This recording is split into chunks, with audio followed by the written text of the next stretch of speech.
Llevo 15 años manejando taxi en las noches de Ciudad de México. He visto de todo en estos asientos traseros: borrachos que lloran por amores perdidos, ejecutivos que confiesan sus traiciones por teléfono, jóvenes que regresan de fiestas con historias que jamás contarán a sus padres. Pensé que ya nada podría sorprenderme en estas calles que conozco como las líneas de mis manos. Me equivoqué completamente. Todo comenzó un martes de octubre, cerca de las 3 de la madrugada. Había terminado de dejar a un cliente en la colonia Roma Norte y me dirigía hacia el centro histórico, donde siempre hay movimiento nocturno. Las calles estaban más vacías de lo normal, apenas algunos taxis, patrullas policiales y los inevitables barrenderos que limpian la ciudad mientras la mayoría duerme. Acababa de pasar por el Ángel de la Independencia cuando vi su figura en la esquina de Reforma con Florencia. Una mujer joven, vestida completamente de negro, con un bolso pequeño colgado del hombro. No agitaba la mano ni hacía señas como hacen normalmente los pasajeros. Simplemente estaba ahí, parada bajo la luz amarillenta del poste, mirando directamente hacia mi taxi. Algo en su postura me llamó la atención. No movía ni un músculo, como si fuera una estatua. Sus ojos, que pude distinguir claramente a pesar de la distancia, parecían seguir el movimiento de mi vehículo con una precisión inquietante. Reduje la velocidad instintivamente. Me detuve frente a ella y bajé la ventanilla del lado del copiloto. La mujer se acercó con pasos lentos, medidos, como si caminara al ritmo de una música que solo ella podía escuchar. Su rostro era pálido, demacrado, pero no poco atractivo. Tendría unos 25 años, tal vez 30. Lo que más me impactó fueron sus ojos, enormes, oscuros, con una tristeza tan profunda que me hizo sentir un escalofrío. ¿La llevo a algún lado, señorita?, le pregunté con la cortesía automática que desarrollé después de tantos años de servicio. Ella se inclinó ligeramente hacia la ventanilla. Su voz era suave, casi un susurro, pero extrañamente clara. Al Panteón de Dolores, por favor. Entrada principal. Asentí y activé el taxímetro mientras ella abría la puerta trasera. El Panteón de Dolores queda en la delegación Miguel Hidalgo. No es un viaje particularmente largo desde Reforma, pero sí me pareció extraño que alguien quisiera ir a un cementerio a las 3 de la madrugada. Sin embargo, en este trabajo he aprendido a no hacer preguntas innecesarias. Mientras arrancaba, intenté iniciar una conversación casual. Trabajo muy tarde hoy. No hubo respuesta. Miré por el espejo retrovisor y la vi sentada perfectamente erguida, con las manos entrelazadas sobre su bolso, mirando fijamente hacia adelante. Sus labios estaban ligeramente entreabiertos, como si estuviera a punto de decir algo, pero permanecían en silencio. Decidí concentrarme en manejar. Tomé por Mariano Escobedo hacia Anillo Periférico. El tráfico era mínimo, apenas algunos tráilers y autobuses de carga que aprovechaban las horas de menor circulación.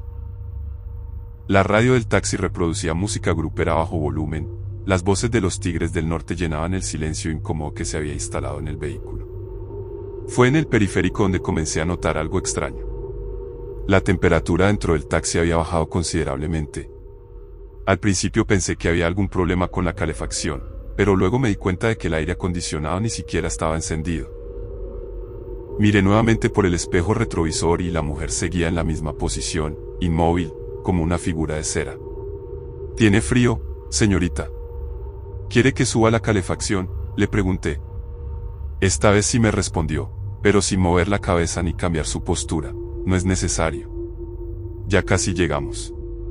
Su voz sonaba diferente ahora, más distante, como si viniera de muy lejos. Sentí un cosquilleo extraño en la nuca, esa sensación que tienes cuando alguien te está observando fijamente. Volví a mirar el espejo y sus ojos estaban clavados en los míos. No parpadeaba. Aceleré un poco, ansioso por terminar el viaje. Tomé la salida hacia Constituyentes y de ahí me dirigí hacia la avenida que conduce al Panteón de Dolores. Las calles se veían más oscuras de lo normal, como si las lámparas públicas hubieran perdido intensidad. Incluso las pocas casas y negocios que permanecían iluminados parecían tener una luz más tenue. Cuando llegamos a la entrada principal del cementerio, me detuve junto a la reja cerrada.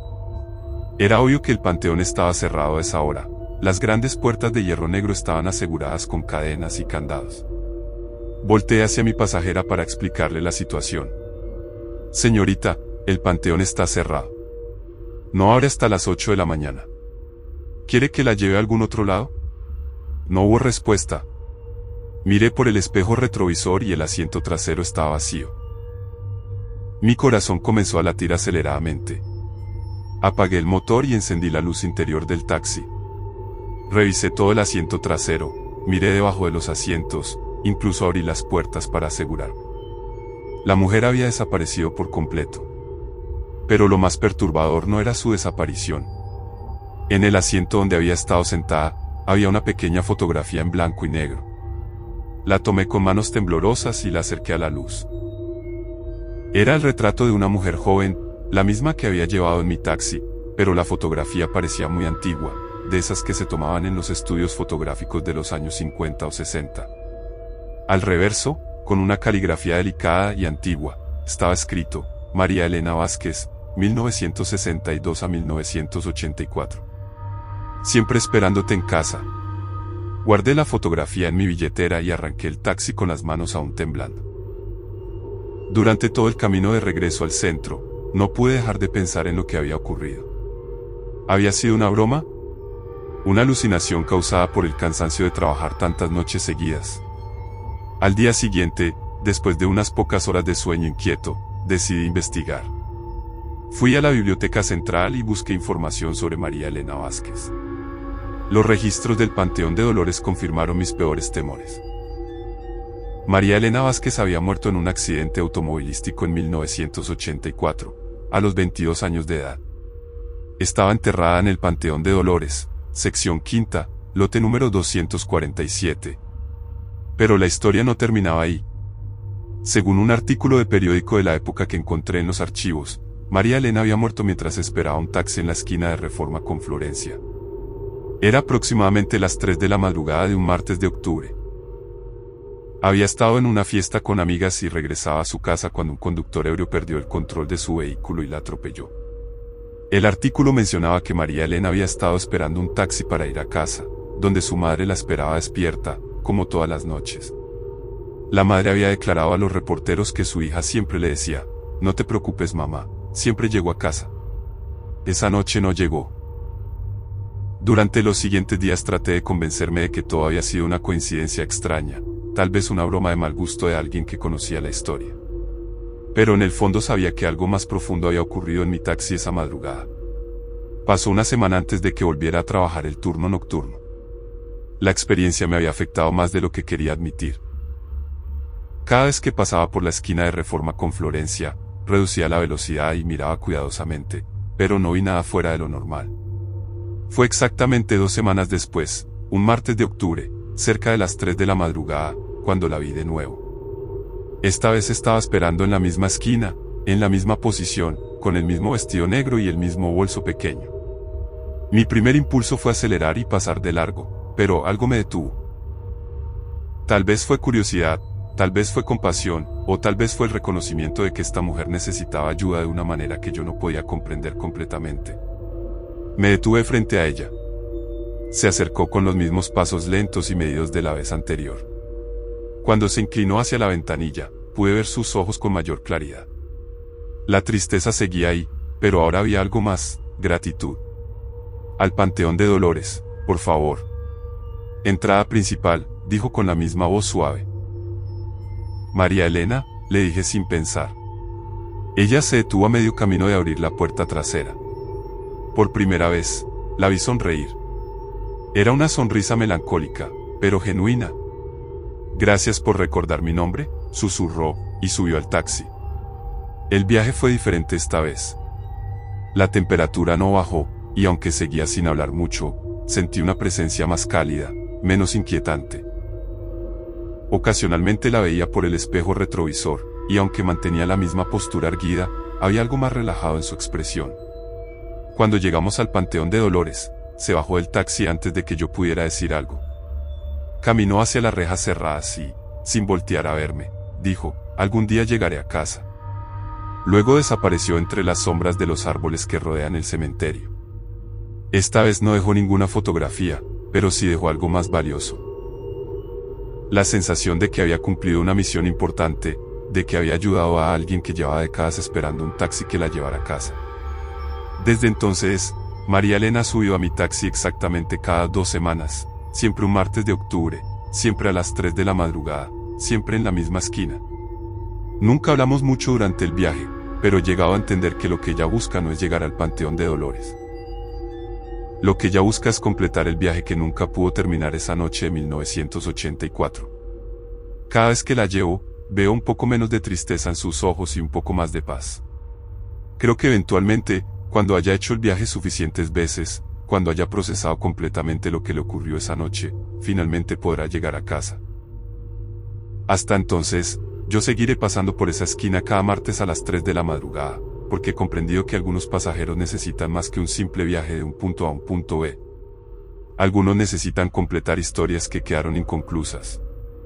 Y yo, después de 15 años manejando taxi en las noches de Ciudad de México, he aprendido que mi trabajo no es solo transportar cuerpos de un lugar a otro. Mi trabajo es ayudar a las almas a encontrar su camino a casa.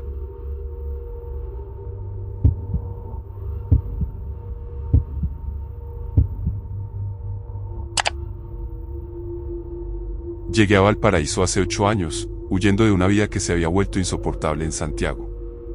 Traía conmigo apenas una mochila con ropa, mis ahorros de toda la vida, y mi cámara Canon AE-1, la misma que había heredado de mi abuelo. No tenía planes específicos, solo la necesidad urgente de empezar de nuevo en un lugar donde nadie me conociera. Valparaíso me recibió con sus cerros empinados, sus casas de colores desgastados por el viento marino, y esa luz única que solo se encuentra en los puertos. Desde el primer día supe que había llegado al lugar correcto. La ciudad tenía algo mágico, una energía especial que despertaba mi creatividad dormida. Comencé trabajando como fotógrafo callejero en el centro histórico, específicamente en la Plaza Sotomayor y sus alrededores. Era una forma honesta de ganarme la vida. Turistas y parejas de enamorados siempre quieren llevarse un recuerdo fotográfico de sus visitas a la ciudad. Mi técnica era simple pero efectiva.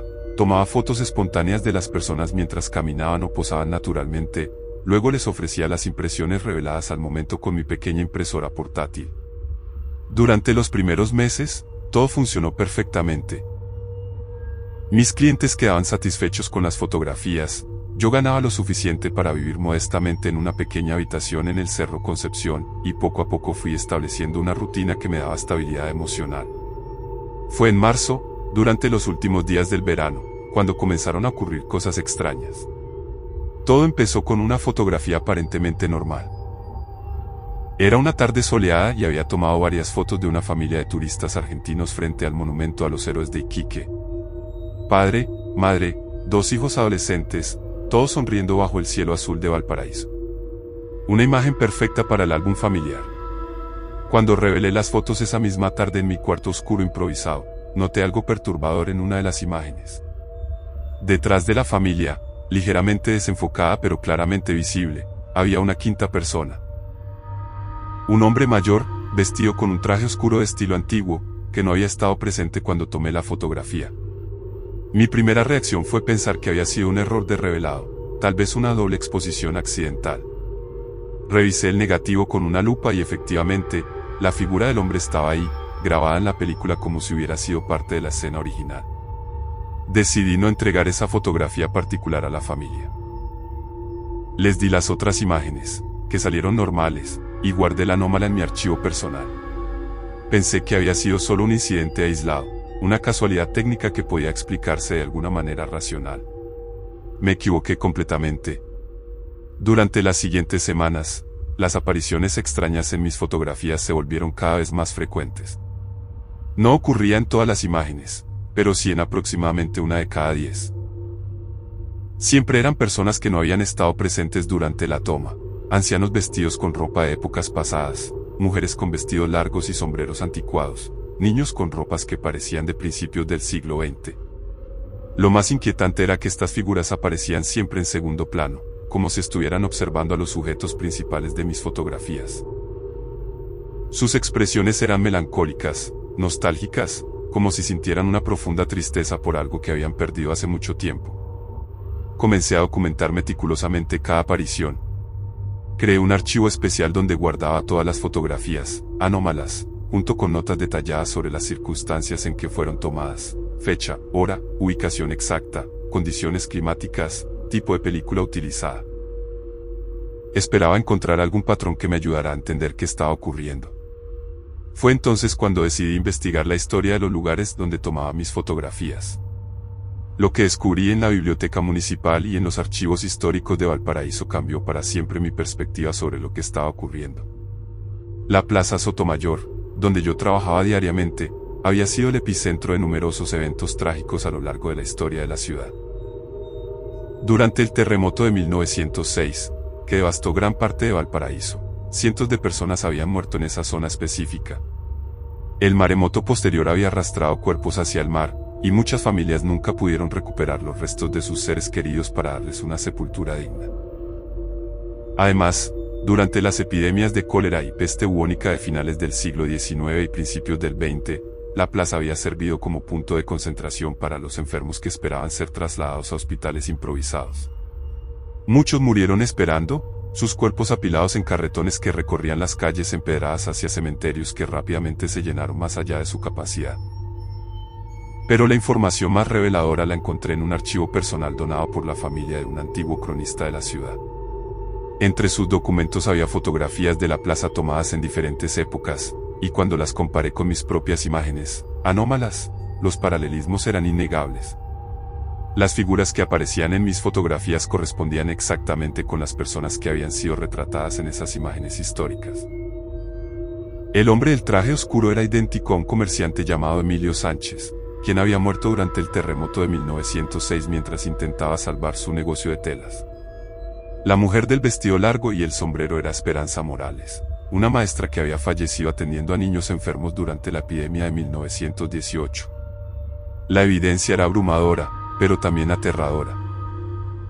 De alguna manera, mi cámara estaba capturando no solo el presente, sino también ecos del pasado, presencias que permanecían vinculadas a ese lugar específico. Decidí hacer un experimento controlado.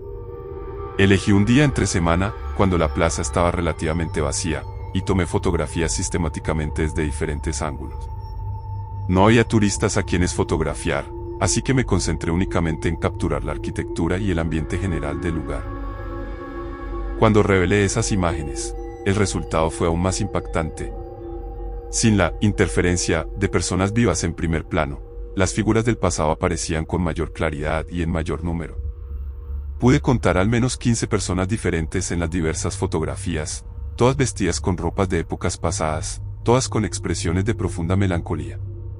Pero hay algo más en esas imágenes que me perturbó profundamente. Las figuras no solo estaban presentes, parecían estar interactuando entre ellas, como si continuaran viviendo sus vidas en una dimensión paralela que mi cámara podía de alguna manera penetrar. En una de las fotografías más claras, pude ver a una mujer joven arrodillada junto a lo que parecía ser el cuerpo de un niño. Su postura sugería un dolor inconsolable, y aunque la imagen era en blanco y negro, podía sentir la intensidad de su sufrimiento atravesando décadas de tiempo. Esa noche no pude dormir. Las imágenes se repetían en mi mente una y otra vez, y comencé a cuestionarme si estaba perdiendo la cordura. ¿Era posible que mi cámara tuviera algún defecto técnico que creara estas ilusiones? ¿O estaba experimentando algún tipo de crisis psicológica relacionada con el estrés de mi nueva vida? Decidí buscar una segunda opinión. Llevé algunas de mis fotografías más claras a un antiguo fotógrafo profesional llamado Don Roberto, quien tenía un pequeño estudio en el Cerro Alegre. Don Roberto había trabajado como fotógrafo de eventos sociales durante más de 40 años y conocía todos los trucos y técnicas posibles. Cuando le mostré las imágenes, su reacción inicial fue de escepticismo profesional. Examinó los negativos con diferentes lupas, verificó la calidad del papel fotográfico, incluso analizó la composición química de los reveladores que yo estaba usando. Después de 2 horas de análisis exhaustivo, su expresión cambió completamente.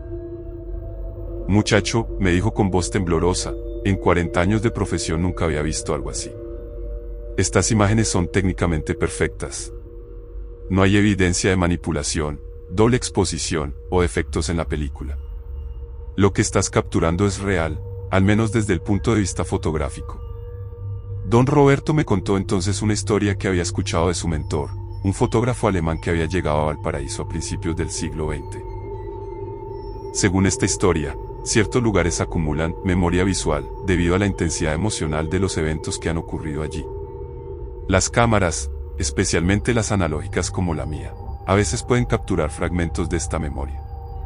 Tu cámara, me explicó, probablemente tiene algo especial. Las Canon AE-1 de esa época fueron construidas con componentes que contenían pequeñas cantidades de elementos radiactivos para los sensores de exposición. Es posible que la combinación de esos elementos con las particulares condiciones electromagnéticas de Valparaíso esté creando una sensibilidad extrasensorial en tu equipo. La explicación sonaba inverosímil, pero era la única que había encontrado que intentaba abordar el fenómeno desde una perspectiva científica, aunque fuera especulativa. Durante las siguientes semanas, continué tomando fotografías, pero ahora con un propósito diferente. Ya no estaba simplemente ganándome la vida como fotógrafo callejero. Me había convertido en una especie de cronista involuntario de una historia oculta de Valparaíso. Comencé a documentar sistemáticamente las apariciones, creando un archivo visual de las presencias que habitaban la plaza.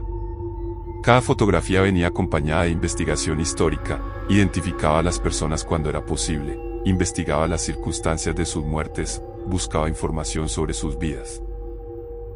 Lo que emergió fue un retrato extraordinariamente detallado de la tragedia humana que había marcado ese lugar específico durante más de un siglo. No eran solo nombres en registros históricos, eran personas reales con vidas completas, familias, sueños y esperanzas que habían sido truncados por circunstancias que estaban más allá de su control. Esperanza Morales, la maestra, había dejado un diario donde describía su dedicación a enseñar a los niños más pobres del puerto. Emilio Sánchez, el comerciante, tenía 5 hijos que dependían de su negocio para sobrevivir. Mercedes Águila, una joven costurera que aparecía frecuentemente en mis fotografías, había estado prometida en matrimonio cuando murió durante la epidemia de 1918. Cada historia que descubrí añadía una capa de profundidad emocional a las imágenes que estaba capturando. Ya no veía figuras fantasmales. Veía personas que habían amado, sufrido, esperado y perdido en el mismo lugar donde yo ahora trabajaba diariamente. Fue durante este periodo de investigación intensiva cuando ocurrió algo que cambió completamente mi relación con el fenómeno que estaba experimentando. Una tarde de abril, mientras fotografiaba a una pareja de turistas chilenos, noté que una de las figuras, espectrales, que aparecía frecuentemente en mis imágenes, una mujer mayor con un vestido negro y un mantón, estaba presente de forma más clara que nunca. Pero esta vez, en lugar de permanecer en segundo plano como solía ser, parecía estar señalando algo específico. Cuando revelé la fotografía esa noche, pude ver claramente que la mujer estaba apuntando hacia una de las placas conmemorativas del monumento. Al día siguiente, fui temprano a la plaza y examiné cuidadosamente la placa hacia la cual había estado señalando. Era una dedicatoria a las víctimas del terremoto de 1906, con una lista de nombres grabados en bronce. Al revisar la lista, encontré el nombre que había estado buscando sin saberlo: Dolores Herrera, 1834 a 1906. Madre de 7 hijos. Esa misma tarde, en los archivos municipales, encontré información sobre Dolores Herrera. Había sido partera y curandera, una mujer respetada en la comunidad que había dedicado su vida a ayudar a otras familias. Durante el terremoto, había muerto mientras intentaba rescatar a varios niños atrapados en una casa colapsada. Pero lo más extraordinario fue lo que encontré en los testimonios de los sobrevivientes. Según múltiples relatos de la época, Dolores Herrera había sido vista durante varios días después del terremoto, ayudando a localizar supervivientes entre los escombros. Los testigos juraban que habían hablado con ella, que les había dado instrucciones específicas sobre dónde buscar a personas atrapadas. Solo después de una semana se dieron cuenta de que Dolores había muerto el primer día del terremoto. Su cuerpo fue encontrado en la casa donde había intentado el rescate, aplastada por una viga mientras protegía con su propio cuerpo a 3 niños que sobrevivieron gracias a su sacrificio. Esta revelación cambió completamente mi comprensión de lo que estaba ocurriendo en mis fotografías. No estaba simplemente capturando ecos del pasado, estaba documentando presencias que habían permanecido vinculadas a ese lugar por su amor incondicional hacia otros, por su incapacidad de abandonar a quienes necesitaban ayuda. Dolores Herrera, Esperanza Morales, Emilio Sánchez y todos los demás no eran fantasmas, en el sentido tradicional. Eran almas que habían elegido permanecer en el lugar donde habían vivido sus momentos más significativos, donde habían demostrado la profundidad de su humanidad frente a circunstancias extraordinarias. A partir de ese momento, mi trabajo como fotógrafo adquirió una dimensión completamente nueva. Dejé de ver las apariciones como algo perturbador o aterrador. En cambio, comencé a entender que mi cámara me había convertido en un puente entre dos mundos, un cronista de historias que necesitaban ser contadas. Cada fotografía se convirtió en un acto de reconocimiento, una forma de honrar la memoria de personas que habían vivido con dignidad y habían muerto con valor. Ya no trabajaba solo para ganarme la vida, trabajaba para preservar y compartir testimonios de la capacidad humana de amor y sacrificio. Durante los meses siguientes, comencé a cambiar mi método de trabajo. Seguía ofreciendo fotografías a turistas y visitantes, pero ahora también explicaba la historia del lugar donde estaban posando. Les hablaba de Dolores Herrera, de Esperanza Morales, de todas las personas extraordinarias que habían caminado por esas mismas piedras décadas atrás. La respuesta de la gente fue extraordinaria. En lugar de sentirse perturbados por estas historias, se mostraban profundamente conmovidos. Muchos compraban fotografías adicionales, no solo como recuerdos turísticos, sino como una forma de llevarse consigo un pedazo de la historia humana de Valparaíso. Algunas de estas personas regresaron meses después, trayendo a familiares y amigos para contarles las historias que habían escuchado. Mi pequeño puesto de fotografía se convirtió en una parada no oficial en los tours de la ciudad, un lugar donde los visitantes podían conectarse con el alma verdadera de Valparaíso. Pero la experiencia más extraordinaria ocurrió casi un año después de que comenzaran las apariciones en mis fotografías. Era una tarde de invierno, fría y ventosa, cuando una mujer mayor se acercó a mi puesto. Tenía aproximadamente 70 años, vestía con ropa sencilla pero elegante, y llevaba en sus manos una fotografía antigua en blanco y negro. Disculpe, me dijo con voz temblorosa, he escuchado que usted toma fotografías especiales en este lugar. ¿Sería posible que me ayudara a encontrar a alguien? Me mostró la fotografía que llevaba. Era el retrato de una mujer joven, hermosa, con ojos bondadosos y una sonrisa suave. En el reverso, con una caligrafía delicada, estaba escrito, Esperanza Morales, 1895. Para mi querida hermana Carmen, con todo mi amor. Mi corazón se detuvo por un momento. Esperanza Morales era una de las figuras que aparecía más frecuentemente en mis fotografías, la maestra que había muerto atendiendo a niños enfermos durante la epidemia de 1918. Esa mujer, le dije con cuidado, era su familia. Era mi tía abuela, respondió Carmen con lágrimas en los ojos. Murió antes de que yo naciera, pero mi abuela siempre me contó historias sobre ella. Era maestra, dedicó su vida a ayudar a los niños más pobres del puerto. Murió muy joven, durante una epidemia. Le conté lo que sabía sobre Esperanza, sobre cómo aparecía en mis fotografías, sobre la investigación que había hecho en los archivos históricos. Carmen escuchó cada palabra con una mezcla de asombro y emoción. ¿Cree que podría verla en una de sus fotografías?, me preguntó finalmente. Esa tarde tomé más de 50 fotografías en diferentes lugares de la plaza. Carmen posó pacientemente mientras yo capturaba imagen tras imagen, esperando que Esperanza decidiera aparecer. Cuando revelé las fotografías esa noche, encontré algo que me conmovió hasta las lágrimas. En una de las últimas imágenes, Carmen estaba sentada en uno de los bancos de la plaza, y detrás de ella, con una claridad extraordinaria, estaba Esperanza Morales. Pero esta vez no tenía la expresión melancólica que había visto en todas las fotografías anteriores. Esta vez estaba sonriendo, y su mano parecía estar posada suavemente sobre el hombro de Carmen, en un gesto de bendición y amor que trascendía las barreras del tiempo. Cuando le entregué la fotografía a Carmen al día siguiente, lloró durante varios minutos sin poder pronunciar palabra. Finalmente, me abrazó y me dijo, gracias por devolverme a mi familia. Ese momento me hizo comprender completamente el verdadero propósito de lo que estaba ocurriendo en mis fotografías. No era solo sobre documentar el pasado o preservar la memoria histórica. Era sobre sanación, sobre reconexión, sobre la continuidad del amor humano más allá de las limitaciones físicas de la vida y la muerte. Desde entonces, he continuado trabajando en la Plaza Sotomayor con una perspectiva completamente transformada. Ya no soy simplemente un fotógrafo callejero. Soy un guardián de historias, un facilitador de encuentros imposibles, un testigo de la persistencia del amor humano a través del tiempo. Mi trabajo se extendió más allá de la plaza. Comencé a recibir cartas de personas de todo Chile, e incluso de otros países, pidiendo ayuda para conectarse con familiares fallecidos. Muchas de estas personas habían escuchado sobre mi trabajo a través del boca a boca o habían leído artículos en periódicos locales. No todas las historias tenían finales felices como el de Carmen y Esperanza.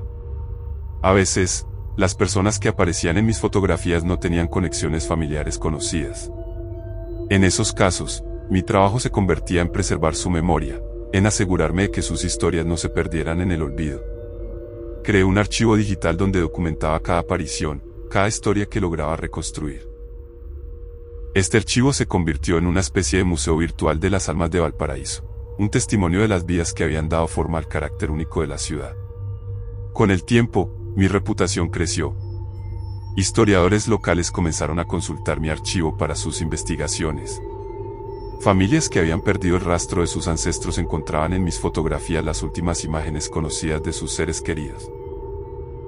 Pero quizás el aspecto más importante de mi trabajo no tenía que ver con lo sobrenatural o lo histórico, sino con lo profundamente humano. Cada persona que se acercaba a mi puesto buscando ayuda para conectarse con un ser querido fallecido traía consigo una historia de amor interrumpido, de palabras no dichas, de despedidas que nunca tuvieron lugar. Mi cámara se había convertido en un instrumento de sanación, una herramienta que permitía a las personas procesar su duelo de maneras que nunca habían imaginado posibles. Recuerdo particularmente el caso de un hombre llamado Eduardo, que había llegado desde Concepción buscando a su hermano menor. Roberto había muerto en un accidente laboral en el puerto de Valparaíso en 1987, cuando tenía apenas 19 años. Eduardo me contó que nunca había podido despedirse porque él estaba haciendo el servicio militar en el norte del país cuando ocurrió el accidente. Siempre me quedé con la sensación de que Roberto murió esperando que yo regresara, me dijo Eduardo con voz quebrada. Éramos muy unidos, y yo le había prometido que iba a volver para su cumpleaños. Nunca pude cumplir esa promesa. Trabajé con Eduardo durante varias semanas, tomando fotografías en diferentes partes del puerto donde Roberto había trabajado. Finalmente, en una imagen tomada cerca de los antiguos muelles, apareció la figura de un joven que correspondía exactamente con las fotografías que Eduardo había traído de su hermano. Pero lo más extraordinario no fue solo la aparición de Roberto en la fotografía. En la imagen, el joven parecía estar haciendo un gesto de despedida, una mano levantada en lo que claramente era un saludo de adiós. Cuando Eduardo vio la fotografía, finalmente pudo encontrar la paz que había estado buscando durante más de 30 años. Es como si me hubiera estado esperando todo este tiempo, me dijo mientras sostenía la imagen con manos temblorosas. Ahora puedo dejarlo ir, sabiendo que él me perdona por no haber estado allí. Casos como el de Eduardo me enseñaron que mi trabajo trasciende lo fotográfico. Me había convertido sin darme cuenta en una especie de consejero de duelo, un facilitador de procesos de sanación emocional que muchas personas no podían completar por medios convencionales. Durante este periodo, también comencé a notar cambios en las propias apariciones. Las figuras que habían estado apareciendo en mis fotografías durante meses o años comenzaron a volverse menos frecuentes, menos definidas. Era como si el acto mismo de ser reconocidas, de tener sus historias contadas y preservadas, les permitiera encontrar finalmente la paz que habían estado buscando. Dolores Herrera fue una de las primeras en partir. Después de que documenté completamente su historia y la compartí con varios historiadores locales que estaban escribiendo sobre las heroínas anónimas del terremoto de 1906, dejó de aparecer en mis fotografías. La última imagen que capturé de ella mostraba una expresión de profunda serenidad, como si finalmente hubiera cumplido su propósito. Esperanza Morales siguió apareciendo durante algún tiempo después del encuentro con Carmen, pero sus apariciones también se volvieron gradualmente menos frecuentes. En sus últimas fotografías, parecía más joven, más en paz, como si el peso de décadas de preocupación por los niños que había dejado atrás finalmente hubiera sido aliviado. Esta evolución en las apariciones me hizo reflexionar sobre la naturaleza del trabajo que estaba realizando. No era solo sobre documentar presencias del pasado, era sobre facilitar procesos de liberación, tanto para las almas que habían permanecido atadas a este plano como para los vivos que necesitaban encontrar paz con sus pérdidas. Mi comprensión de la fotografía cambió fundamentalmente durante este periodo. Ya no veía mi cámara simplemente como un instrumento para capturar luz e imágenes. La entendía ahora como un medio para revelar conexiones invisibles, para hacer visible lo que normalmente permanece oculto, para documentar la continuidad del amor y la memoria más allá de las limitaciones físicas. Con el tiempo, mi trabajo comenzó a atraer la atención de investigadores de fenómenos paranormales de todo el mundo. Recibí visitas de parapsicólogos, físicos interesados en teorías sobre la naturaleza del tiempo y la memoria, incluso documentalistas que querían registrar mi trabajo. Al principio, me sentí incómodo con esta atención. No me consideraba a mí mismo un investigador de lo paranormal, simplemente era un fotógrafo que había descubierto algo extraordinario y había decidido explorarlo con respeto y dignidad. Pero gradualmente comprendí que mi trabajo podía contribuir a una comprensión más amplia de fenómenos que la ciencia convencional aún no podía explicar completamente. Participé en varios estudios donde investigadores examinaron mi equipo, analizaron mis técnicas de revelado, incluso tomaron fotografías usando cámaras idénticas a la mía en los mismos lugares. Los resultados fueron fascinantes. Otros fotógrafos ocasionalmente capturaban imágenes anómalas, pero ninguno con la consistencia y claridad que yo había logrado. La conclusión de estos estudios fue que había algo único en la combinación de mi cámara específica, mi técnica personal, y mi disposición emocional hacia el trabajo, lo que creaba las condiciones necesarias para estos fenómenos. No era algo que pudiera ser fácilmente replicado o explicado en términos puramente técnicos. Durante uno de estos estudios, conocí a la doctora Elena Vázquez, una psicóloga especializada en procesos de duelo que estaba investigando métodos no convencionales de terapia de pérdida. Elena se interesó particularmente en los aspectos terapéuticos de mi trabajo y me propuso colaborar en un estudio formal sobre el impacto psicológico de las fotografías anómalas en personas que habían perdido seres queridos. Trabajamos juntos durante más de un año, documentando cuidadosamente las reacciones emocionales y los procesos de sanación de las personas que buscaban mi ayuda. Los resultados fueron extraordinarios. Más del 80% de las personas que lograban obtener una fotografía de un ser querido fallecido reportaban una disminución significativa en los síntomas de duelo complicado y una mayor capacidad para avanzar en sus vidas. Lo que estás haciendo, me explicó Elena, es proporcionar lo que llamamos cierre narrativo. Las personas que experimentan pérdidas traumáticas o inesperadas a menudo se quedan atrapadas en historias incompletas. Tu trabajo les permite escribir un final a esas historias, lo que es esencial para el proceso de sanación. Esta colaboración con Elena me ayudó a entender mi trabajo desde una perspectiva más académica y terapéutica, pero también me recordó que, en el fondo, todo se reducía a algo muy simple, la necesidad humana universal de amor, conexión y continuidad. A medida que mi reputación creció, también lo hizo la responsabilidad que sentía hacia las personas que buscaban mi ayuda. Desarrollé protocolos éticos estrictos para mi trabajo. Nunca cobraba por intentar contactar con seres queridos fallecidos, siempre explicaba claramente que no podía garantizar resultados, y trabajaba únicamente con personas que parecían emocionalmente preparadas para cualquier resultado que pudiera surgir. También comencé a rechazar casos que parecían motivados por curiosidad morbosa o sensacionalismo. Mi trabajo no era entretenimiento, era un servicio serio dirigido a personas que genuinamente necesitaban sanación y paz. Con el paso de los años, las apariciones en mis fotografías se volvieron menos frecuentes. No estoy seguro si esto se debía a que las almas que habían estado esperando reconocimiento finalmente habían encontrado paz, o si mi propia evolución como persona había cambiado mi capacidad para capturar estos fenómenos. Lo que sí sabía es que cada aparición que había documentado había cumplido un propósito. Cada fotografía había ayudado a alguien. A veces a los vivos que buscaban conexión con sus seres queridos, a veces a las propias almas que necesitaban ser reconocidas y recordadas, y siempre a la preservación de la historia humana de Valparaíso. Hace 2 años, tomé la que creo fue mi última fotografía, anómala. Era de una niña pequeña que apareció jugando en la plaza mientras yo fotografiaba a una familia de turistas. Según mis investigaciones posteriores, la niña había muerto durante la epidemia de influenza de 1957, y no tenía familiares vivos conocidos. En lugar de archivar esta fotografía como había hecho con tantas otras, decidí enmarcarla y colocarla en un lugar prominente en mi nuevo estudio. Bajo la imagen, escribí una placa que decía, en memoria de todas las almas de Valparaíso que siguen viviendo en el amor de quienes las recuerdan. Esa niña se convirtió en el símbolo de todo mi trabajo. Un recordatorio de que cada vida tiene valor, cada historia merece ser contada, y el amor verdadero trasciende todas las barreras, incluyendo la muerte. Hoy, 8 años después de mi llegada a Valparaíso, mi trabajo ha evolucionado. Aunque ya no capturo regularmente apariciones en mis fotografías, continúo trabajando como fotógrafo en la Plaza Sotomayor. Mi puesto se ha convertido en una especie de santuario informal donde las personas vienen no solo a tomarse fotografías, sino a escuchar las historias de la ciudad y a encontrar consuelo en la comprensión de que el amor persiste más allá de la vida física. He establecido una pequeña fundación que se dedica a preservar las historias familiares de Valparaíso.